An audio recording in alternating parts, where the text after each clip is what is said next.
Brace yourself. Gonna pass up anytime now. Collect yourself. Things will never be the same in a sad, sad world.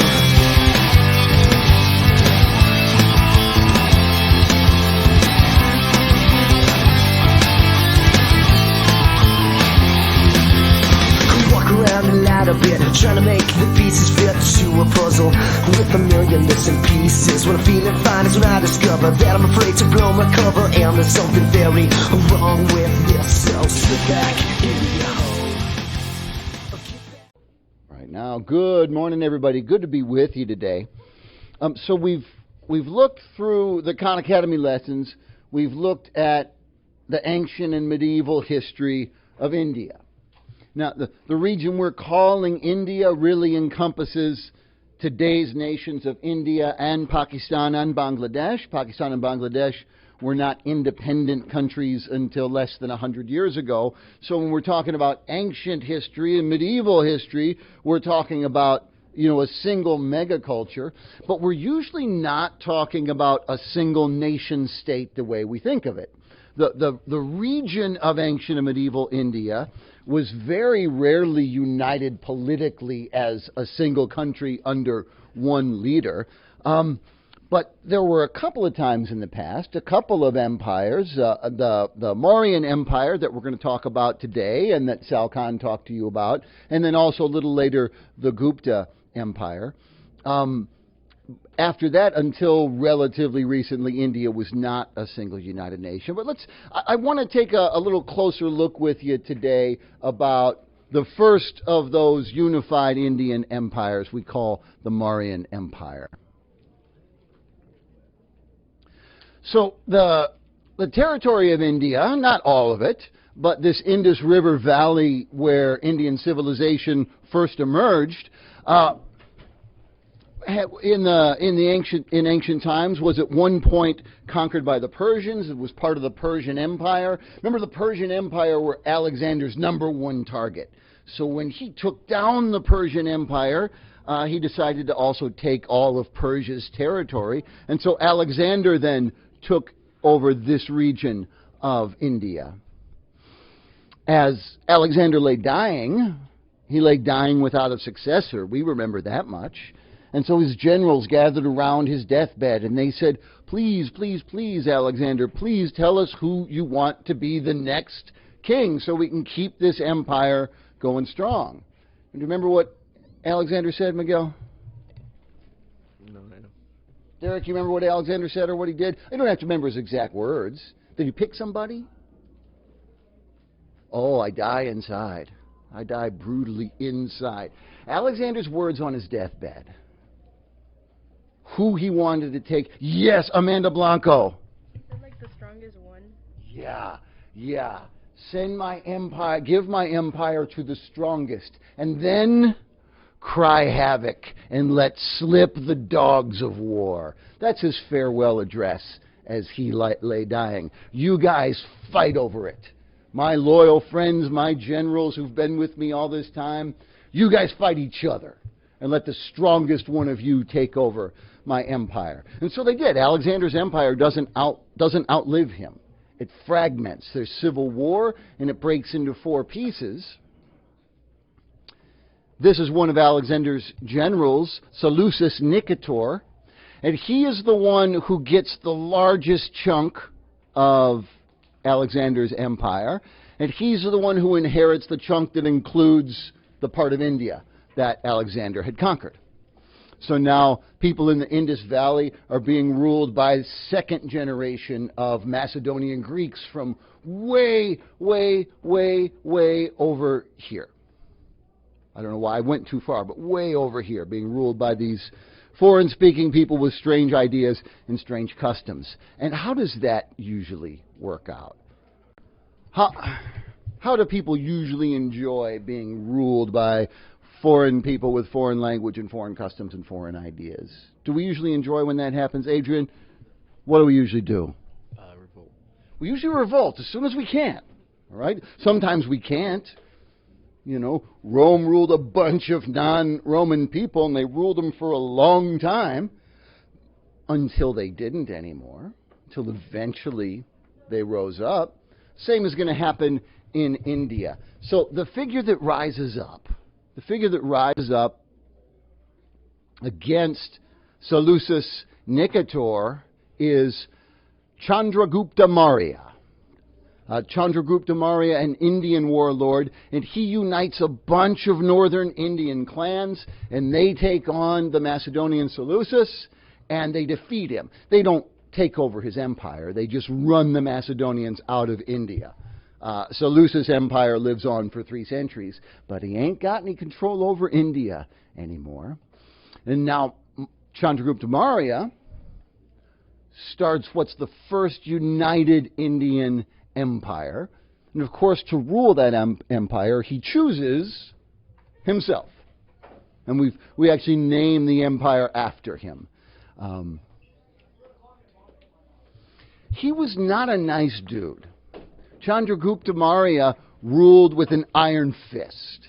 He had secret police listening in on people's conversations, making sure everybody was loyal. He would turn the army on his own citizens. So if Brian Kuniera is one of his citizens and he overhears that Brian Kuniera and Gabby are talking about what a jerk the king is, well, he's going to send the army in, and they're going to destroy Brian Kuniera. They won't hurt you, Gabby. You're too nice. Nobody could ever hurt you, but they make you watch while they destroy Brian Kuniera. Sorry, bro. Here's a quote from Chandragupta Maurya. Government is the science of punishment.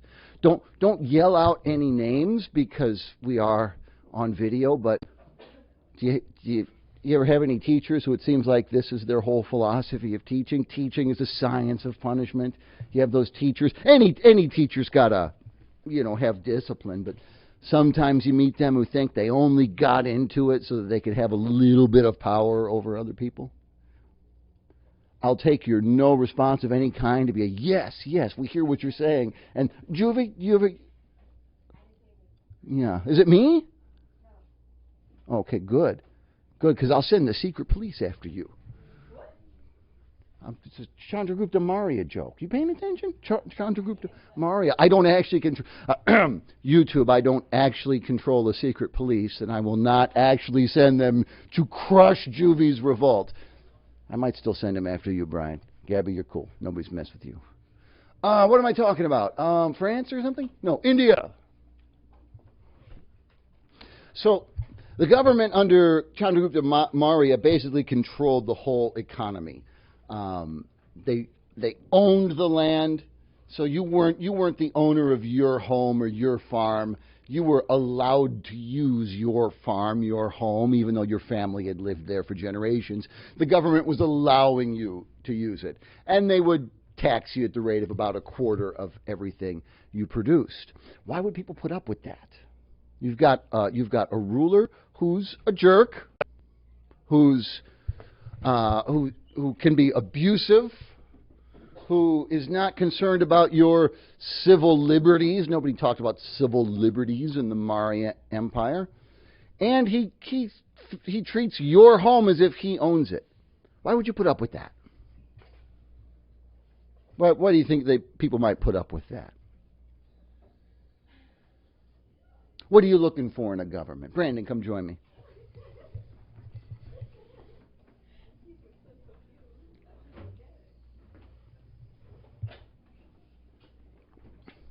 Here comes Brandon. He's apparently on 2 broken legs. That's why he's moving so slowly. Hi, Brandon. How are you today? You can. Do you want to? All right. Well, then we'll just kick this out of the way. Sorry, Miguel. I just sort of kicked that into your face. Brandon, how are you today? I'm good. Okay. So we've got a government here in this country, right? Mm-hmm. The government passes laws, and you've got to obey those laws, right? Mm-hmm. Now, how old are you? 14. 14. Which means you've never voted, right? Mm-hmm. You have voted? No. No, never voted, because you can't vote yet. So you got this government. You didn't pick them any more than the people of India picked Chandragupta Maurya. That's not how monarchies work. You didn't pick the government, but you still do what they say. Why? Why do you follow the law? don't know. Well, think about it. Why do you follow the law? I don't know. What happens if you don't follow the law? So, You get in trouble. Is that the only reason you don't follow the law? So that you don't get in trouble? no. What are the other reasons? He desperately wants someone to come bail him out. I just don't know. All right, Derek, come bail him out. So, are we with him on one reason? If I break the law, I'm going to get in trouble. Basically, even if it's a pain in the behind to do what the law says, like it's a pain in the behind for me to pay my taxes. That sucks, right? It's a bigger pain in the behind to not pay them because the trouble I would get in is a bigger nuisance than having to pay my taxes. But that's not the only reason we follow the law most of the time. That may be why we pay our taxes, but why else would we follow the law? Either they could, like, we would get in trouble and get killed, or they could take away our stuff. So you're thinking along the same lines with Brandon. What would happen to me if I break the law? It's sort of a negative reason. I don't want the consequences. Get thrown in jail. Is that the only reason to put up with the government? Adrian, come join us. You made the mistake of making eye contact. Thank you, Derek. Thank you, Brandon. Be lost without you. Adrian, why else would we follow the law? Because it's often the right thing to do. It's often the right thing to do. So it's against the law to murder. Is the reason, Gabby, come here. Oh, poor Gabby. Come on. Now, this is Gabby. Gabby's the nicest person ever. Is the only reason you don't kill people because it's against the law? No. If somehow they changed the law and said murder's not illegal, would you go around killing everybody? No. Sometimes we follow the law because it's the right thing. And sometimes we follow the law. Sometimes we put up with the government because we benefit from what the government does. Natalie, you can just answer from your yes or no from your seat, okay? Natalie, 2 questions. 1, have you ever either ridden or driven a car on the street? Yes. Did you pave that street?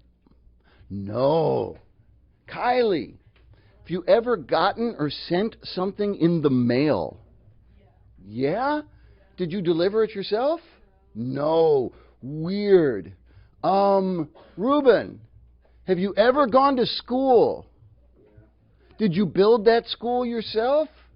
No. There was 2 presidents ago, President Obama. It was kind of controversial at the time. This isn't a political statement. It's just a line from a speech he gave. But he was naming stuff like that: the road, the post office, the school system, paramedics, military hospitals. And he's saying, you didn't build that.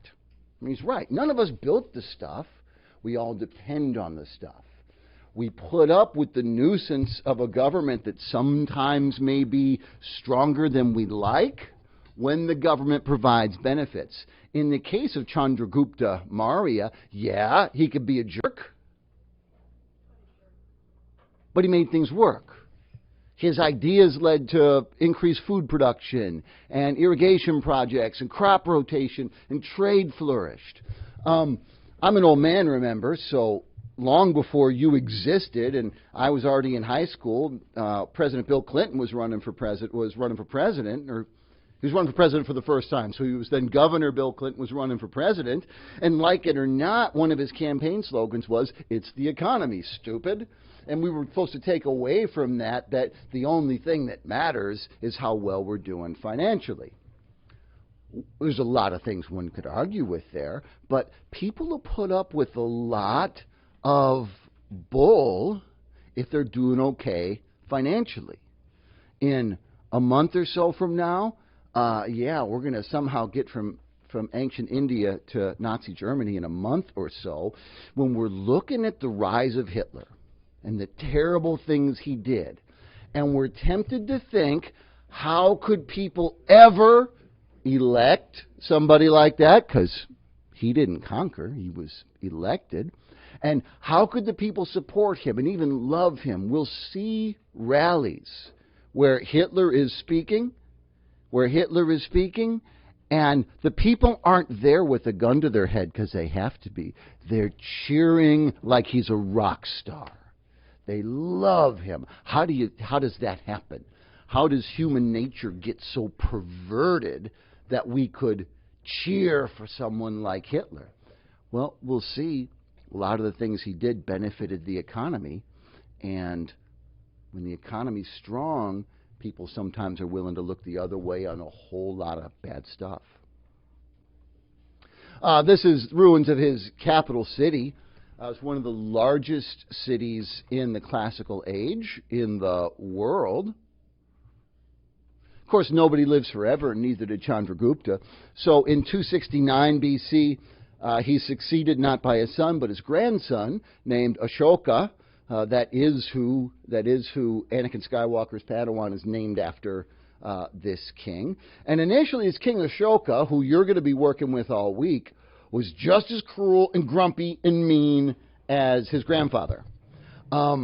He decided early on, from 262 to 261 BC, he decided, I'm going to expand my empire. I'm going to invade the... Everybody turn around. Face the action here. I'm going to invade the Kalinga people and make my empire bigger. And by the time he was done, he conquers Kalinga, and he'd killed 250,000 people in that war that straddled just a couple of years. So it sounds like more of the same.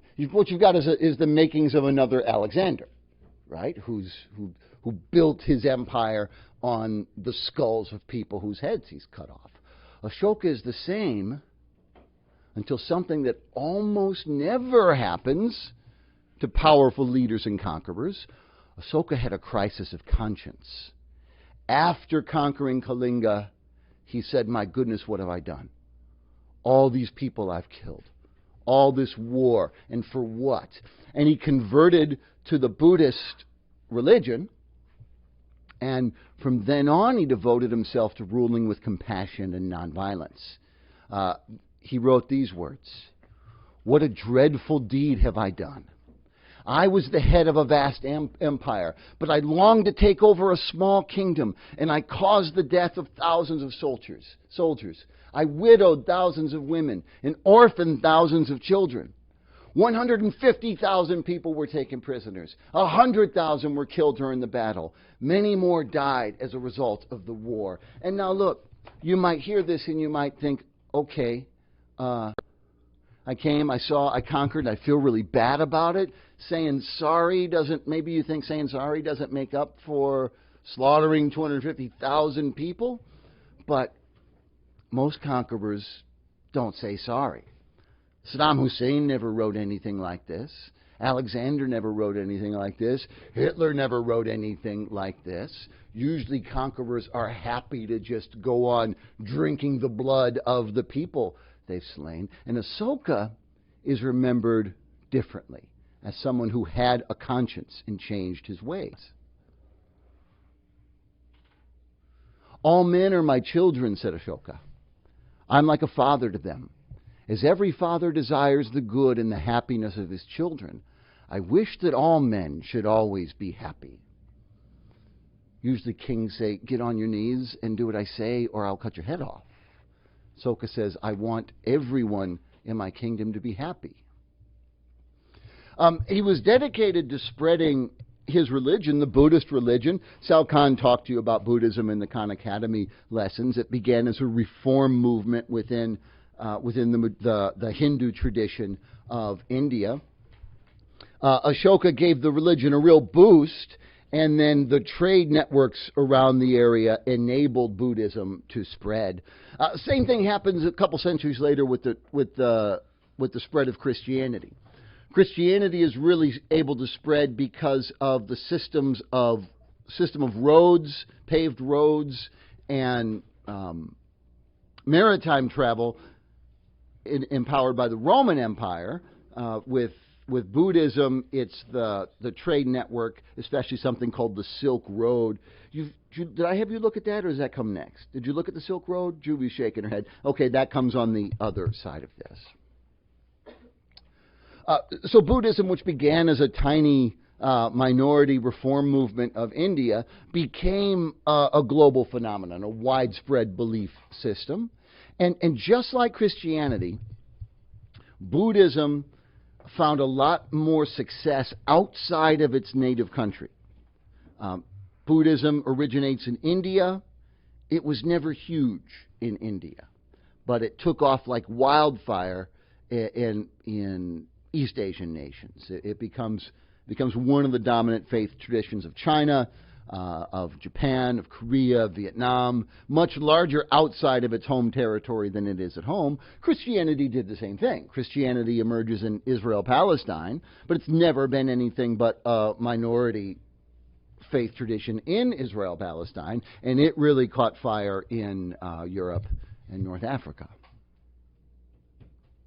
So all over India, Ashoka put together these rock pillars where he carved messages, he carved his edicts. You're going to be looking at some of those edicts, where he carved his philosophy, and he plotted them out. Many of them are still standing in whole or in part.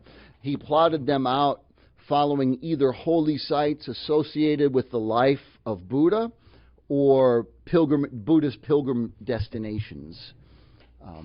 Plots them sort of in a rough circle around India, Pakistan. This is really unique for an ancient leader. He's very tolerant of other religions. He's really devoted to his. All right, he's not one of these who says, whatever when it comes to religion. He's a faithful Buddhist. He believes in Buddhism, and he would love nothing more than for you to believe in Buddhism too, if that's what you believe.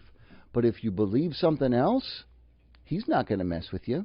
He says, no one should think that he and his religion are the greatest. All religions preach the same virtues. Just as it is bad to indulge in self-praise and slandering others, it is bad to condemn other religions.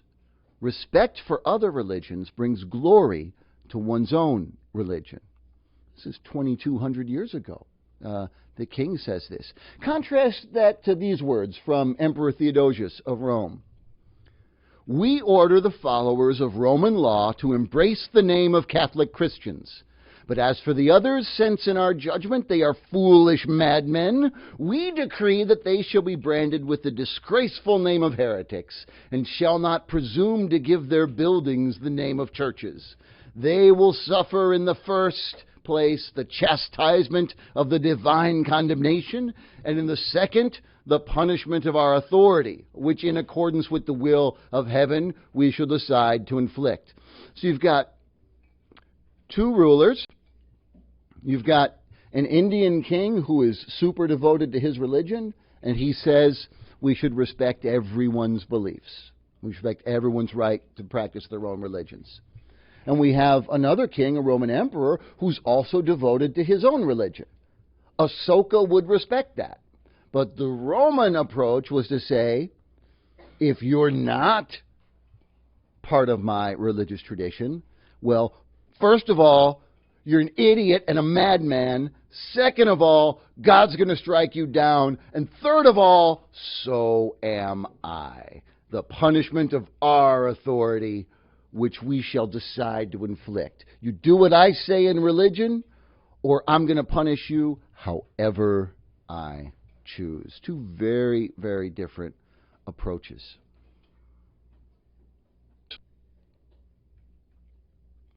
Ashoka died in 232 BC, and his empire sort of fell into decline in the decades following that, as all empires will. But he remains very highly revered in India.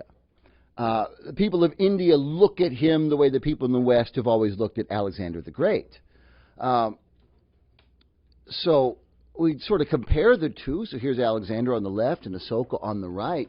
I'm not going to ask you to write on this question, but it's the kind of question you could write a really good essay about. What does it say about our Western culture versus Indian culture that the ruler we consider the greatest is the one who killed the most and then died begging his followers to keep the killing going. Cry havoc and let slip the dogs of war. Whatever you do, do not let there be peace. That's the legacy of Alexander.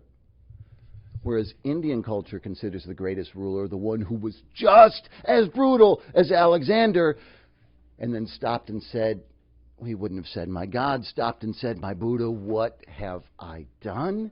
And became devoted to peace and compassion. Here in my class, you're going to spend the rest of the week with Ahsoka. I've got a couple of DBQ assignments for you to work on, so we're going to look at the first of those now. YouTube, goodbye.